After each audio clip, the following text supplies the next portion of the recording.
नमो अरिहन्ताणं नमो सिद्धाणं नमो आयरियाणं नमो वज्रायाणं नमो लोये सवसाहुणं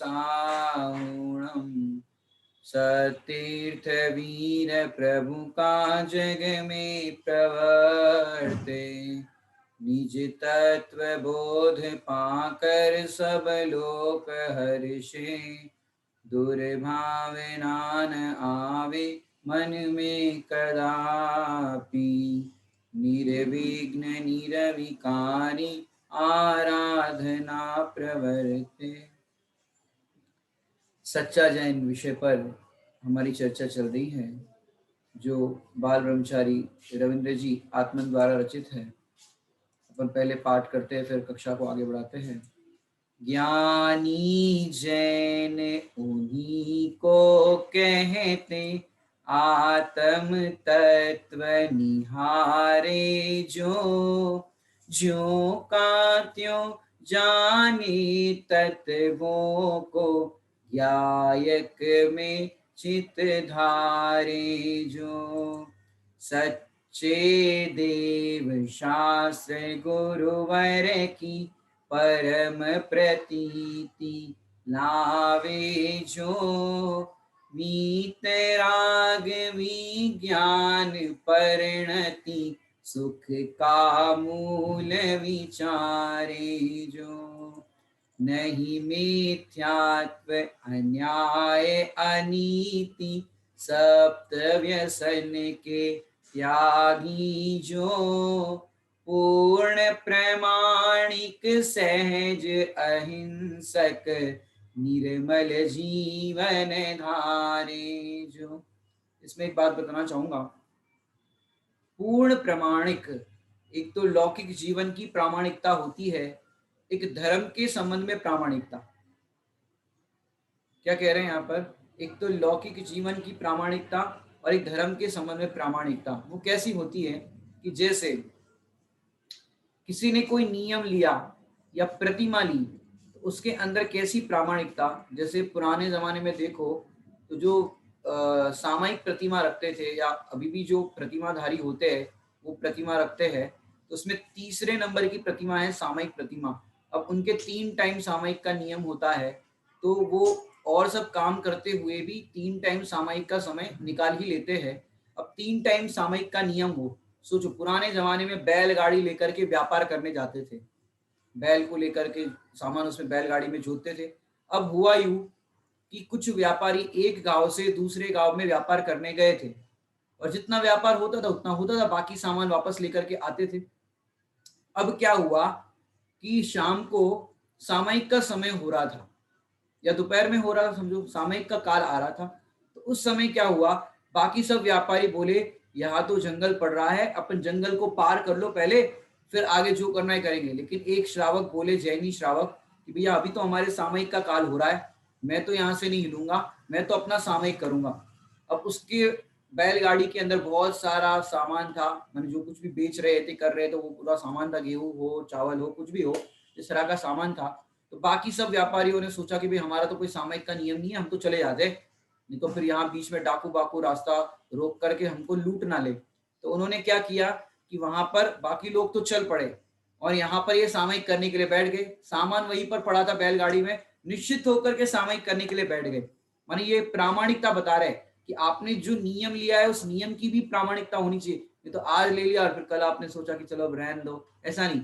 अब वो लोग सामयिक का नियम था उनका, वो बैठ गए सामयिक करने के लिए, उतने में वहां डाकू आए, बाकी व्यापारी तो वहां से आगे बढ़ गए जंगल को पार करने के लिए। अब यहाँ पर वो सामयिक कर रहे थे, तो डाकुओं ने सोचा ये तो सामयिक कर रहा है, कहाँ जाएगा, इसका धन तो बाद में लूट लेंगे, पहले उन लोगों को पकड़ते हैं जो आगे गए उनको। तो डाकू लोग पहले उन लोगों को पकड़ने के लिए गए और उनसे पूरा सामान लूट लिया, और फिर बाद में बोले कि एक और वहां पर बैलगाड़ी पड़ी उसका सामान लूटते। तो सरदार बोला अरे बहुत सारा सामान हो गया, यही पहले अपन खत्म नहीं कर पाएंगे, उसका रहने दो, उसको सामयिक करने दो। तो बाकी सबका तो सामान लूट गया, लेकिन सामयिक करने वाले का नहीं लूटा। तो ऐसे आप देखो धर्म का भी ऐसा प्रभाव होता है कि आप सामयिक करने बैठे हो और आपका देखो उनका बच गया। तो ऐसे प्रामाणिकता जिनके जीवन में होती है, उसके पाप का उदय दूर होता है और प्रामाणिकता के कारण पुण्य का उदय आता है। तो फिर ऐसे प्रामाणिक जीवन होता है तो उनके जीवन में भी धर्म होता है, तो धर्म के कारण पुण्य का उदय भी इस तरह से फलता है। तो ये अपन ने तीसरी लाइन का अर्थ देखा था। अब चौथी लाइन को फिर से अपन आगे पढ़ते हैं। पापों में तो लिप्त न होवे, पुण्य भलो नहीं माने जो, पर्याय को ही स्वभाव न जाने, नहीं ध्रुव दृष्टि विसारे जो। क्या कह रहे हैं यहाँ पर? पापों में तो लिप्त ना होवे, पुण्य भलो नहीं माने जो, कि पापों में तो ज्ञानी जैन होते हैं, सच्चे जैनी जो होते हैं वो पापों में लिप्त नहीं होते। उसका कल अपन ने अर्थ किया था। पाप तो उनके जीवन में होते हैं, गृहस्थ दशा है जो भूमिका में जहां खड़े हैं वहां पर पाप तो होते हैं, लेकिन पापों में लिप्त नहीं होते। उस पाप के होने पर पापी अनुभव नहीं करते, वो उस समय भी अपने आप को आत्मा अनुभव करते। उन हेलो हेलो, आवाज आ रही है?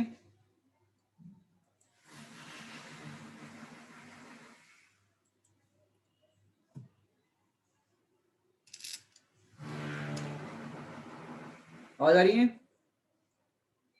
ओके। पापों में तो लिप्त ना होवे, अर्थात वो पाप तो होते हैं जीवन में लेकिन पापी अनुभव नहीं करते। पुण्य भलो नहीं माने जो, अर्थात पुण्य क्रिया भी गृहस्थ की भूमिका में होती है, शतावश्यक के परिणाम होते हैं, व्रत उपवास के परिणाम होते हैं, लेकिन उन परिणामों से होने पर उस परिणाम को भला नहीं मानते। कल इसका अपन ने विस्तृत अर्थ किया था। पुण्य भलो नहीं माने जो, जो अपन ने दृष्टांत दिया था कि 4 गुंडों ने उस महिला को पकड़ा और फिर वही सज्जन पुरुष आकर के उसकी पिटाई लगाई और फिर वही लोग उसको माने पाप भाव पुण्य भाव पाप भाव में ले जाता है। इसका अपन ने कल दृष्टांत देखा था। अब आज थोड़ा सा और खुलासा इसके अंदर करना है। पर्याय को ही स्वभाव न जाने, 3 चीजें आपको पढ़ानी पड़ेगी इसके लिए मेरे को। उत्पाद, व्यय और द्रव्य। नाम सुना है आपने? उत्पाद, व्यय और द्रव्य। क्या 3 बातें समझनी पड़ेगी, उत्पाद, व्यय और द्रव्य। द्रव्य क्या होता है? जो एक रूप रहने वाला स्वभाव होता है उसको कहते हैं द्रव्य। और उत्पाद व्यय, कि उत्पाद व्यय मीन्स क्या? जिसमें चेंजिंग होता है, जन्म होना और मरण होना।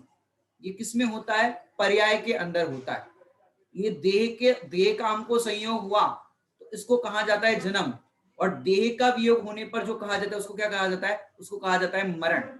समझ में आई बात? ये बात तो समझते होंगे। और जो रहने वाला है, जो का त्यों रहने वाला है, जो कभी भी बदलता नहीं, उसको क्या कहते हैं? द्रव्य। जैसे मैं आपको दृष्टांत देकर के समझाऊं कि आपके पास एक हार है, उस हार को तोड़ करके आपने कंगन बनाए, तो हार की पर्याय का हुआ व्यय और कंगन की पर्याय का हुआ उत्पाद। अब समझ में आई बात? हार का हुआ व्यय, कंगन की पर्याय का हुआ उत्पाद, लेकिन दोनों के बीच में कॉमन क्या है? सोना। वो सोना नहीं बदला, हार बदल करके कंगन बन गया, कंगन बदल करके करदोना बन गया। ये पर्याय बदलती रहती है, डिजाइन बदलती रहती है, लेकिन जो उसका जो स्वभाव है, क्या है उसका स्वभाव? कि सोने का जो पीलापन है, वजन है, चिकनापन है, उसकी जो वैल्यू है वो कम नहीं होती। तो पर्याय को ही स्वभाव न जाने, कि पर्याय जो है जो डिजाइन है, उस डिजाइन को स्वभाव मत जानो, उसको डिजाइन ही जानो। जो कल अपन ने एक अर्थ किया था, उस शब्द एक शब्द लिया था रोल। रोल को रोल जानो, डिजाइन को डिजाइन जानो, पर उनको द्रव्य मत जानो। एक रूप रहने वाला नहीं है, डिजाइन बदलती रहती है लेकिन सोना नहीं बदलता।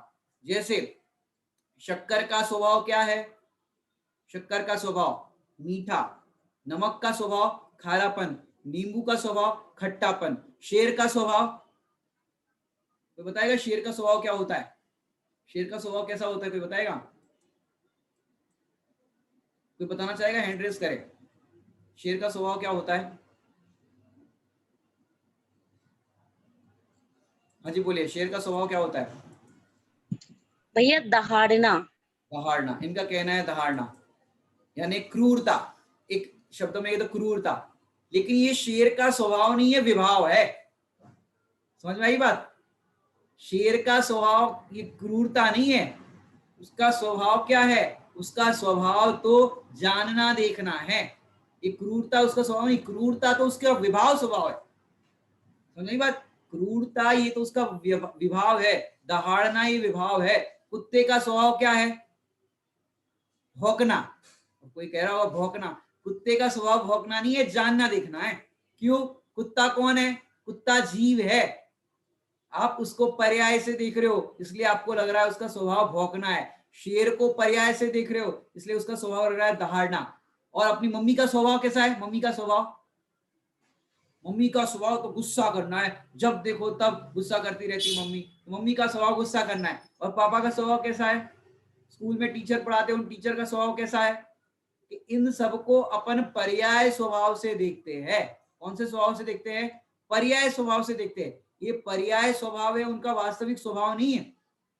यहाँ पर बताए ना, पर्याय कोई स्वभाव न जाने, मम्मी क्रोध कर रही है उसका स्वभाव न जाने। ये उसका स्वभाव नहीं है, मम्मी का क्रोध करना स्वभाव नहीं है। शेर का दहाड़ना, क्रूरता ये स्वभाव नहीं है, उसका तो जानना देखना स्वभाव है। क्या बात कर रहे हो? शेर का जानना देखना स्वभाव है कि हाँ। अब देखो महावीर भगवान के जीव को जब सम्यक दर्शन हुआ था शेर की पर्याय में, और जब वो हिरण के मांस को मैंने हिरण को मार के खा रहा था, और जब दो मुनिराजों ने उपदेश दिया, उसके बाद बताओ कितने जीवों को फाड़ के खाया? उसके बाद खाया था कि नहीं? उसको जैसे ही पता चला मेरा स्वभाव तो जानना देखना है, अब मेरा स्वभाव जानना देखना है तो हिरण का स्वभाव भी जानना देखना है। वो भी भगवान है, मैं भी भगवान हूँ, मेरा द्रव्य भी जीव द्रव्य है, उसका द्रव्य भी जीव द्रव्य है। अब एक जीव द्रव्य दूसरे जीव द्रव्य को कैसे मारेगा, कैसे खाएगा? तो जब उसको अपना स्वभाव पता चला, उसके बाद उसने एक भी प्राणी को नहीं मारा, एक भी प्राणी को नहीं खाया। ऐसे ही हम जितनी भी प्राणी हैं उन सबको अपना स्वभाव पता नहीं है कि मेरा स्वभाव कौन सा है। जब आपको पता चलेगा कि मेरा स्वभाव जानना देखना है, तब आपको किसी के प्रति राग द्वेष के परिणाम नहीं होंगे। क्यों? जब जब राग द्वेष के परिणाम होते हैं तो क्या होता है? पर्याय स्वभाव देखते हो, सामने वाले को पर्याय दृष्टि से देखते हो, तब आपको राग द्वेष होता है। मैंने आप लौकिक जीवन में तो आपकी दृष्टि द्रव्य पर ही है। क्या कह रहे हैं? लौकिक जीवन में आपकी दृष्टि द्रव्य पर है। द्रव्य मतलब क्या होता है लौकिक में? द्रव्य मतलब होता है पैसा, धन। आपकी दृष्टि धन के ऊपर है, पैसे के ऊपर है। और यहाँ पर किसके ऊपर है वो बात अपन करेंगे भी। माने लौकिक जीवन में दृष्टि पैसे पर या द्रव्य पर कैसे है कि देखो, जैसे आपको समझाते हैं, जैसे देरानी जेठानी हो और सास बंटवारा करे सोना चांदी का, भाई अपने घर में इतना सोना है, समझो 1 किलो सोना है। अब 1 किलो सोने में से आधा किलो पौन किलो तो ऐसा है, मैंने उसमें समझो ना 250 ग्राम सोना तो ऐसा है एकदम नई फ्रेश डिजाइन वाला। आजकल नई डिजाइन जो चल रही है वो आधा उसमें ना 250 ग्राम तो वैसा सोना है। और 750 ग्राम सोना कैसा है पता है आपको? एकदम टूटा फूटा, मैंने पुराने जमाने की दादी के जमाने का सोना, एकदम टूटा फूटा, हार टूटा हुआ है, अंगूठी घिस गई है, ऐसा है। लेकिन वो 750 ग्राम है।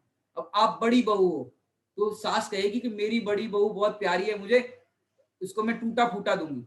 अब बताओ, आप टूटा फूटा लेना पसंद करोगे डिजाइन वाला? अब देरानी क्या कहेगी? अब जेठानी को कह रहे हैं कि ये बड़ी बहू है तो बड़ी को मैं 750 ग्राम जो टूटा फूटा है वो देंगे, और इसको 250 ग्राम नई डिजाइन वाला। बताओ वो लेगी कि नहीं 250 ग्राम डिजाइन वाला? कि नई डिजाइन वाला होने पर भी 250 ग्राम है, और वहां पर पुरानी डिजाइन समझो टूटा फूटा समझो लेकिन 750 ग्राम है। भले ही टूटा फूटा है, उसकी डिजाइन खराब है, तो भी कौन सा लेना पसंद करोगे आप? कि भले ही वो काला हो गया है, पुराना है, खराब है, फिर भी आप 750 ग्राम लेना पसंद करोगे। क्यों? डिजाइन टूटी फूटी है, काली हो गई, सब कुछ हो गया है, लेकिन उस समय भी सोने की वैल्यू तो उतनी ही है। सोना है वो सोना ही रहेगा, कितना ही उसका डिजाइन खराब हो जाए। ऐसे पर्याय को ही स्वभाव न जाने, ये बॉडी का स्ट्रक्चर चाहे जैसा हो जाए, लेकिन अंदर जो ध्रुव स्वभाव है वो कैसा है? वो ज्यों का त्यों रहता है। वो द्रव्य स्वभाव ध्रुव स्वभाव कभी भी बदलता नहीं है। पर्याय को ही स्वभाव न जाने, नहीं ध्रुव दृष्टि विसारे जो। पर्याय को ही स्वभाव न जाने, इसका अर्थ मैंने आपको बहुत भेद विज्ञान करने की जरूरत है यहाँ पर इस लाइन को समझ करके, कि पर्याय को स्वभाव न जाने। क्योंकि सामने वाले जीव को अपन पर्याय दृष्टि से देखते हैं, तब राग द्वेष होते हैं, क्रोध मान माया लोभ के परिणाम होते हैं। और जैसे ही आप उसको द्रव्य, जैसे दिरानी का लड़का और जेठानी का लड़का, ये कब दिखाई देता है? जब आप पर्याय से देखते हो तब दिखाई देता है। लेकिन आप द्रव्य स्वभाव से देखो, दोनों आत्मा है, तो किसी के प्रति भेदभाव का परिणाम नहीं रहेगा। नहीं ध्रुव दृष्टि विसारे जो, नहीं ध्रुव दृष्टि विसारे जो। देखो अभी जो दृष्टांत दिया उसी से पुष्ट करते हैं कि 750 ग्राम सोना और 250 ग्राम सोना। अब आपकी दृष्टि किस पर थी? डिजाइन पर कि सोने पर? कि आपकी दृष्टि सोने पर थी, इसलिए 750 ग्राम सोना लेने के लिए तैयार हुए। जिसकी दृष्टि डिजाइन पर होती है वो ठगे जाते हैं। क्या कह रहे हैं? जिसकी दृष्टि डिजाइन पर होती है वो ठगे जाते हैं। उन्हें बाहर से आप डिजाइन देख लो अच्छी, और फिर बाद में पता चले ये तो खराब है। मैंने पहले जब शादी होती तो क्या होता था पता है? आजकल होता है कि नहीं पता नहीं, कि जब शादी होती थी तो समझो लड़के लड़के के यहाँ से सोना जाना है, लड़की के यहाँ से सोना आना है। अब समझो लड़की वाले सोना लेकर के आए, 60 तोला सोना लेकर के आए। कितना? 60 तोला सोना। अब 60 तोला सोना उन्होंने बोला कि हम देंगे। अब उसमें उन्होंने अंगूठी दी, कंगन दिए, हार दिया, सब कुछ दिया। अब उसमें सोना कम था।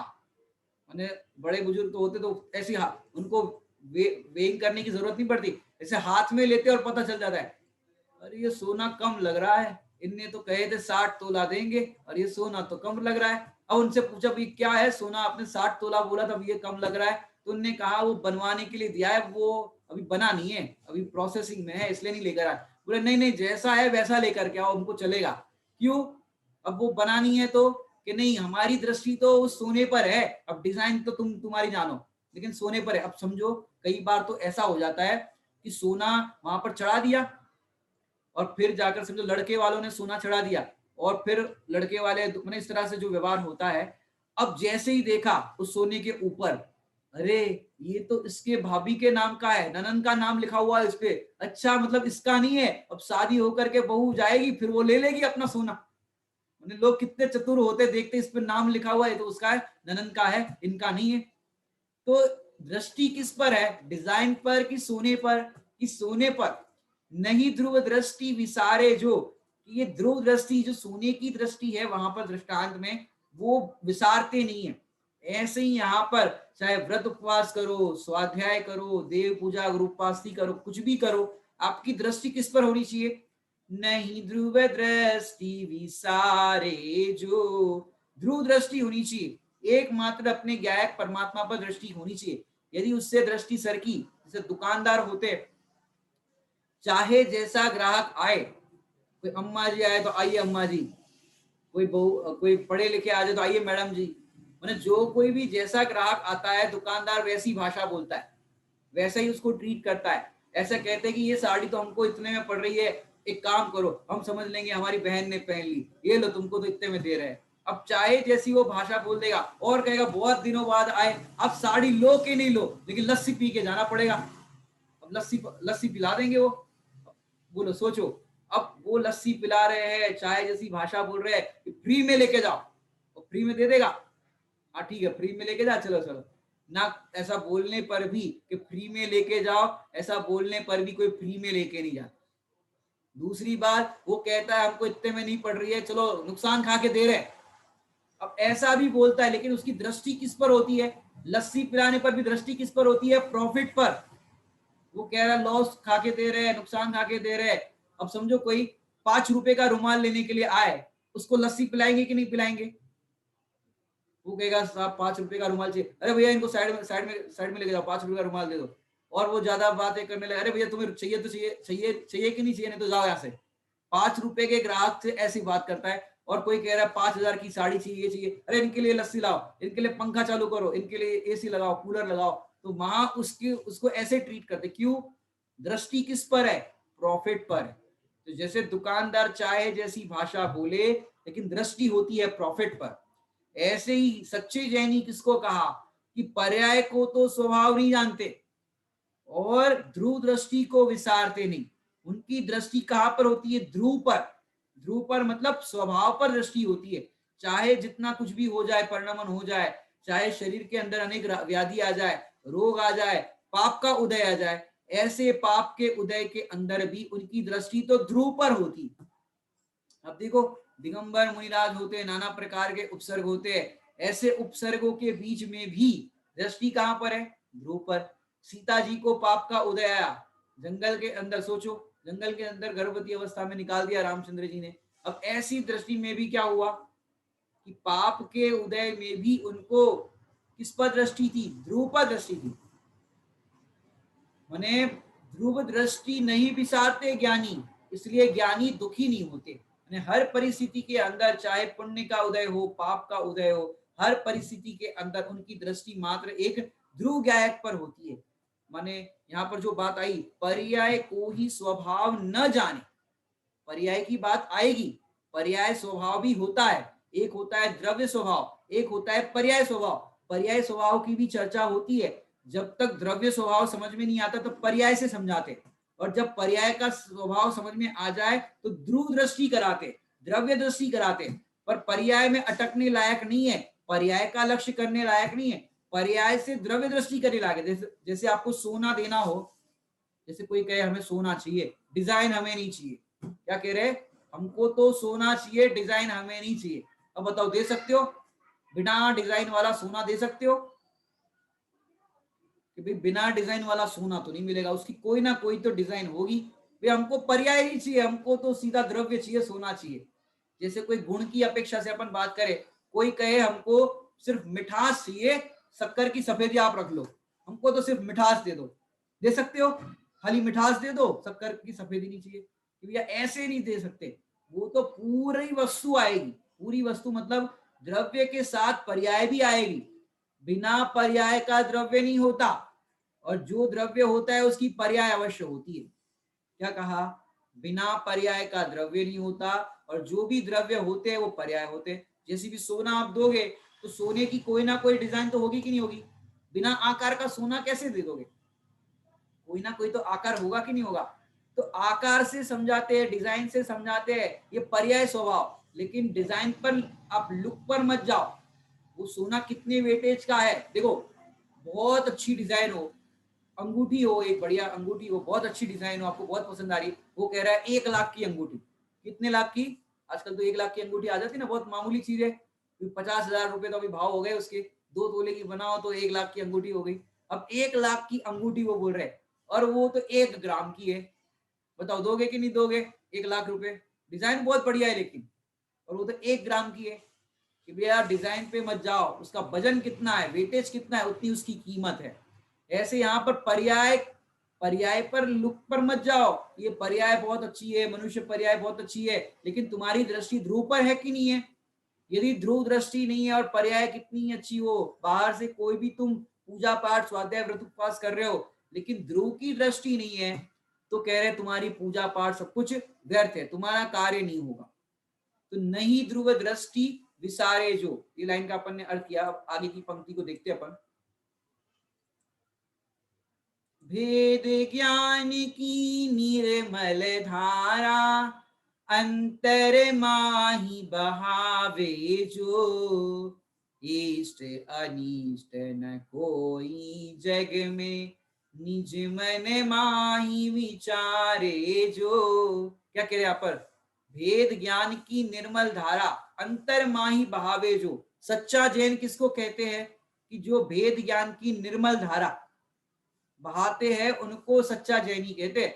जरा सा पाप का उदय आ गया, दुखी हो गए, जरा सा किसने कुछ कह दिया तो दुखी हो गए, वो सच्चे जैनी का लक्षण नहीं है। जरा सा किसी से कुछ कहने में आ गया तो मन मुटाव हो गया, मुंह फेर लिया। अब ऐसे जैनी नहीं होते सच्चे जैनी। सच्चे जैनी तो ऐसे होते हैं, हर समय भेद ज्ञान की निर्मल धारा बहाते। समझी बात? भेद ज्ञान की निर्मल धारा, ये सीखना है तो ज्ञानियों से सीखो। सच्चे जैनी जो होते हैं उनसे सीखो कि कैसे भेद ज्ञान की धारा बहाते। सतियों से सीखो, महापुरुषों से सीखो। चाहे जैसा कर्म का उदय आ जाए, उस कर्म के उदय में भेद ज्ञान करते।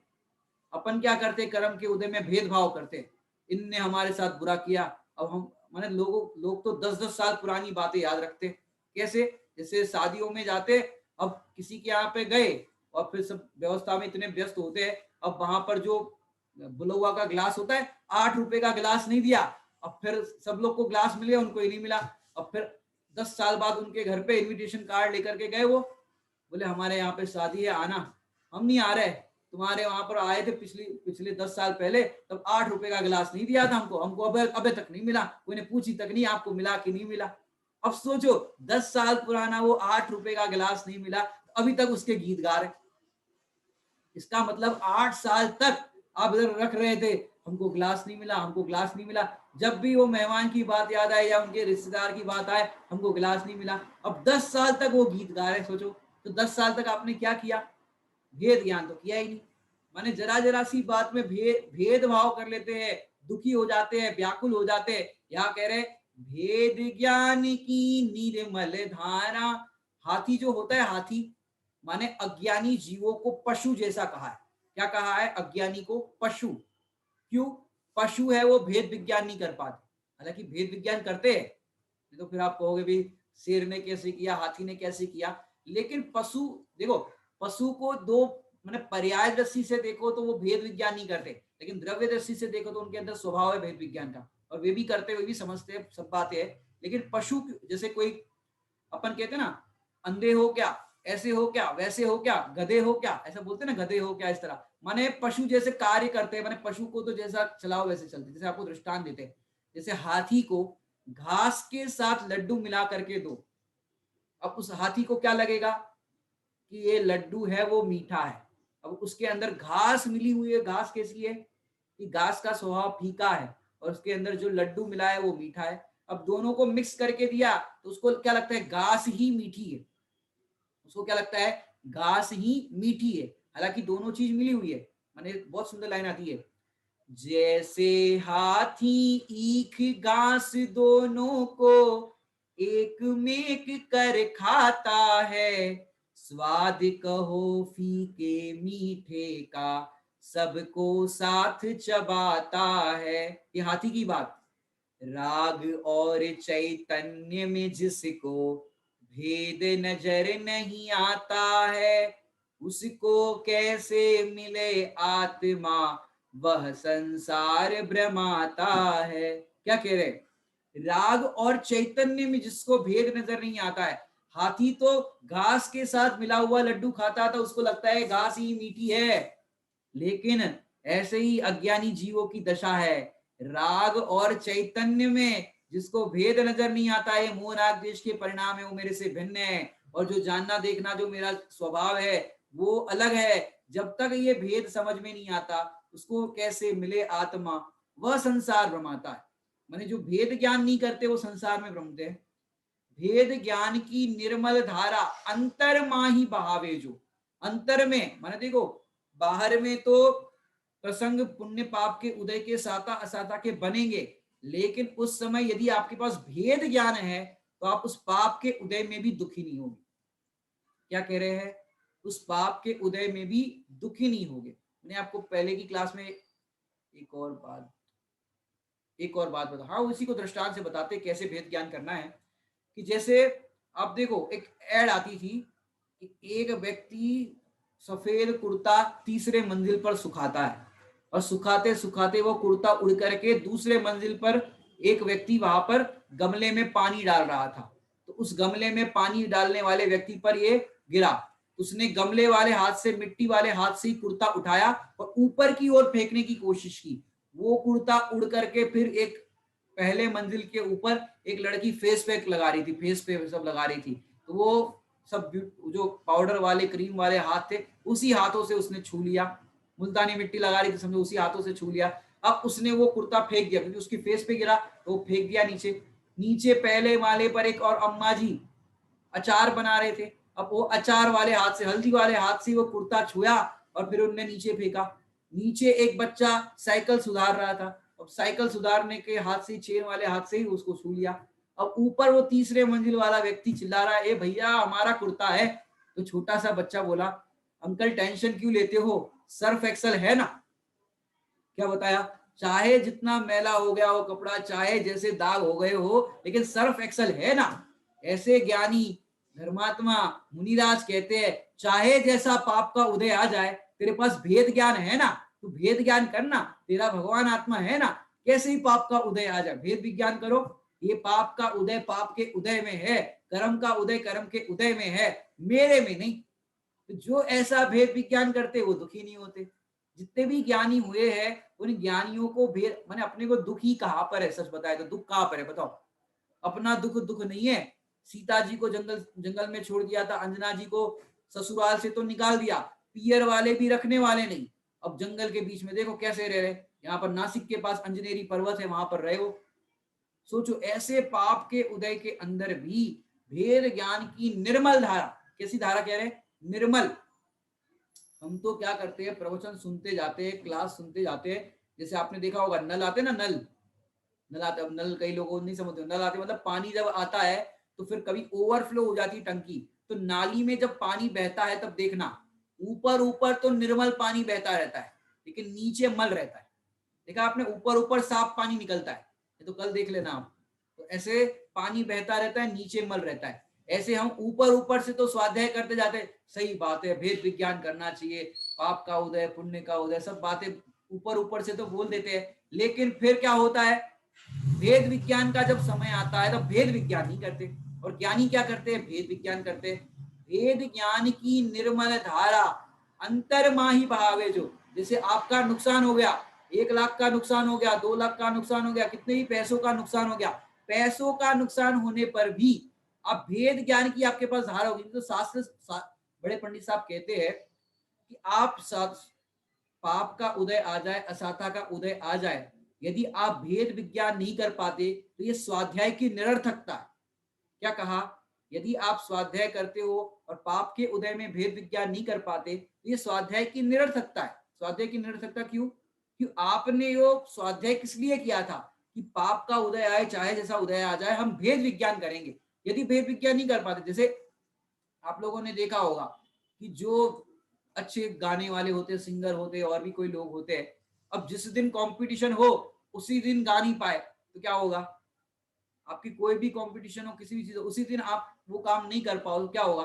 मैंने अपने पास बहुत अच्छा हॉर्स है, घोड़ा है, अब वो घोड़ा अपन बहुत अच्छा राइडिंग कर रहे हैं, बाकी प्रैक्टिस भी घोड़े पे अपन ने बहुत की, लेकिन पहले ऐसा होता था, दशहरा का दिन आता ना, अभी दशहरा आएगा, दशहरा पड़ेगा अभी, अभी दशहरे के दिन ऐसा होता था, वो घोड़ों की ऐसे रेस होती थी।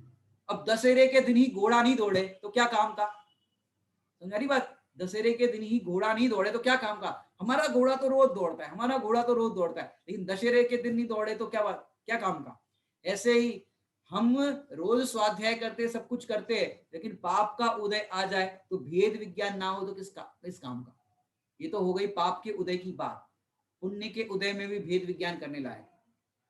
ये पुण्य का उदय है, ये भी सदा नहीं रहेगा। ये पुण्य के उदय के बल पर मैं नहीं हूं, आज आपके कान अच्छे चल रहे हैं, क्लास सुनने में आपको अच्छा उपयोग लग रहा है, कान से अच्छे से जिनवाणी सुन रहे हो, आंखों से आप भगवान के दर्शन कर रहे हो। ऐसा पाप का उदय आएगा कि आपको आंखों से दिखाई नहीं देगा, कानों से सुनाई नहीं पड़ेगा, तब क्या करोगे कि अब तो सुन ही नहीं पाते, पहले बहुत प्रवचन सुनते थे अब सुन ही नहीं पाते।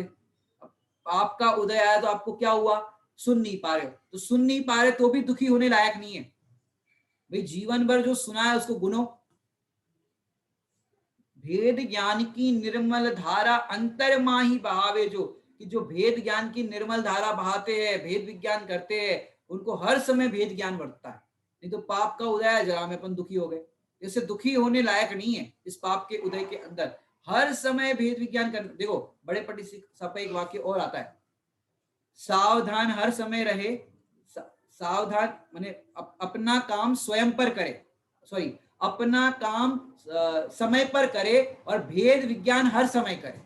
क्या कहा, अपना काम स्वयं पर माने हर काम जो अपने होते हैं वो समय पर करे, और भेद विज्ञान हर समय करे, माने उसका भाव ये समझना कि भेद विज्ञान हर समय करने लायक है।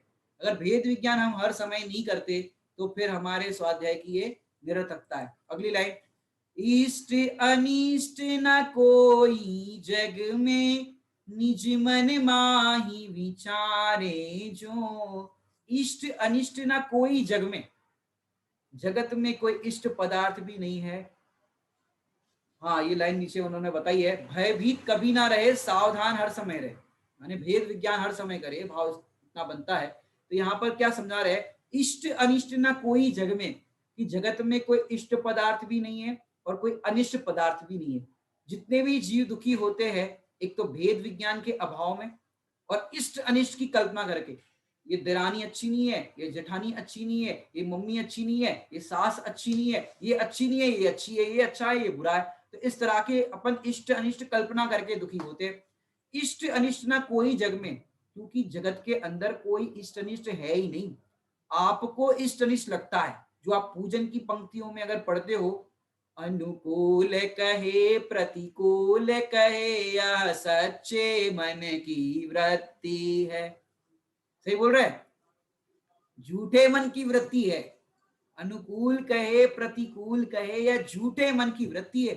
और हमको तो क्या लगता है कि नहीं भैया ये अच्छे ये बुरे, ये अच्छे बुरे की जो कल्पना करते हैं, राग द्वेष करते हैं, कह रहे इष्ट अनिष्ट ना कोई जग में, कि जगत में कोई इष्ट भी नहीं है, कोई अनिष्ट भी नहीं है, सारे जगत के जीव है, ज्ञाता दृष्टा है, हम भी ज्ञाता दृष्टा है, तुम भी ज्ञाता दृष्टा हो। जब तक आप अपने को ज्ञाता दृष्टा नहीं देखोगे, अपने को जाननहार नहीं देखोगे, तब तक आपको जगत का परिणामन इष्ट अनिष्ट की कल्पना होती रहेगी।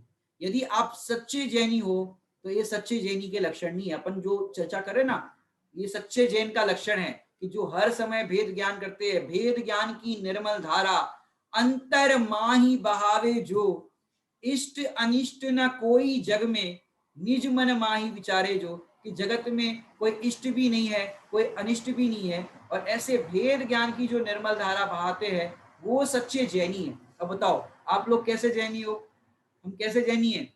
यदि भेद विज्ञान नहीं कर रहे हो तो फिर सच्चे जैनी नहीं हो। एग्जाम के अंदर कम नंबर आ जाए, कोई काम में अपना ये हो जाए, या क्योंकि हर काम सफल नहीं होते।